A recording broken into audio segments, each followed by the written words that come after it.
dreadfully nervous. I had been numb, but why will you say that I am mad? The disease had sharpened my senses, not destroyed, not dulled them. Above all was the sense of hearing acute. I heard all things in the heaven and in the earth. I heard many things in hell. How then am I mad?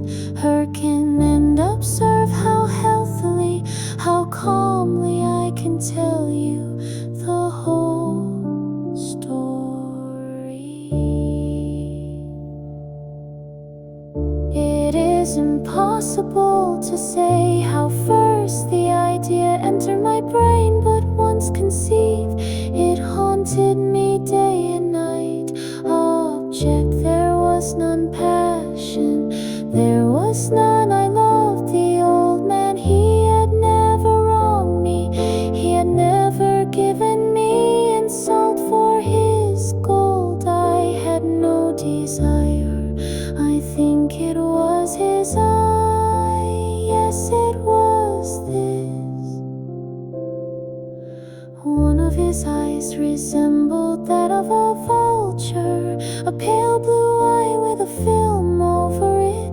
Whenever it fell upon me, my blood ran cold, and so by degrees, very gradually, I made up my mind to take the life of the old man, and thus rid myself of the eye forever. Now this is the point. You fancy me mad. Madmen know nothing, but you should have seen me. You should have seen how wisely I proceeded, with what caution, with what foresight, with what dissimulation. I went to work. I was never kinder to the old man than during the whole week before I killed him. And every night about midnight I turned the latch of his door and opened it, oh so gently.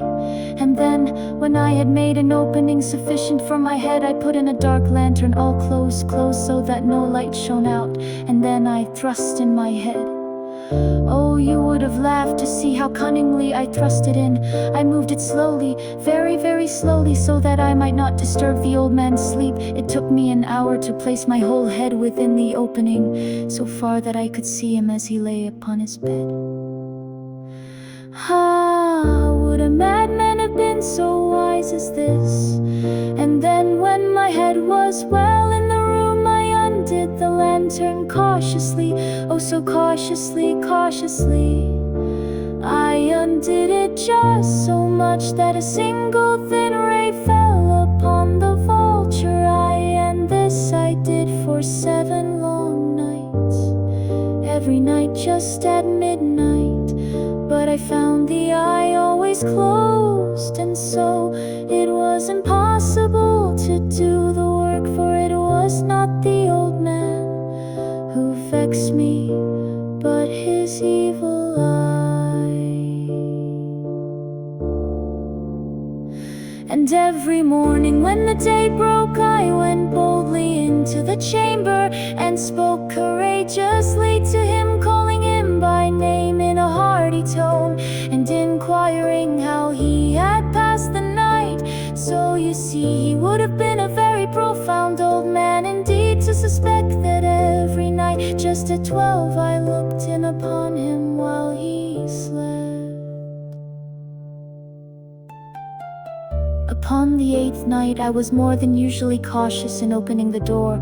A watch's minute hand moves more quickly than did mine. Never before that night had I felt the extent of my own powers, of my sagacity. I could scarcely contain my feelings of triumph to think that there I was opening the door, little by little, and he not even to dream of my secret deeds or thoughts.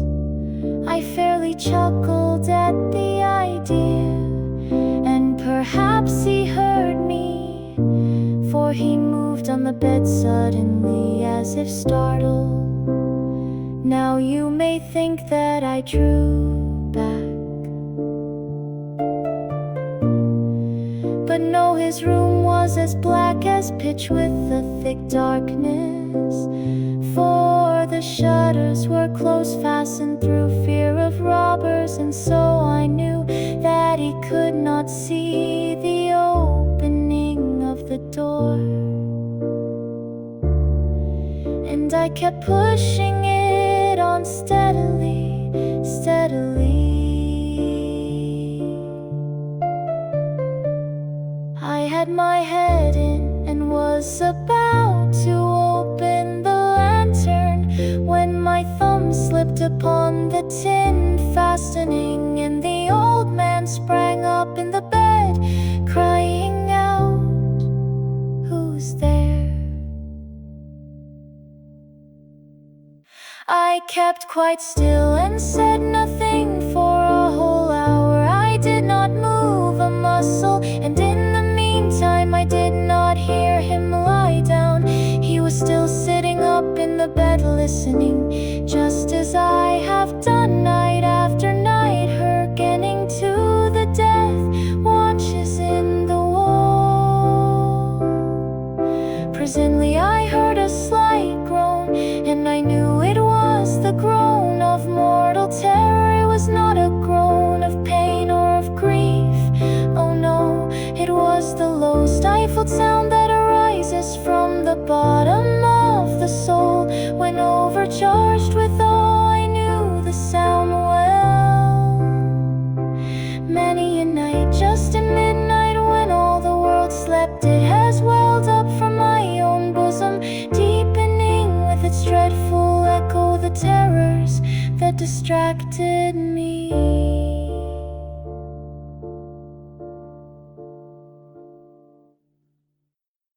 I say I knew it well. I knew what the old man felt and pitied him, although I chuckled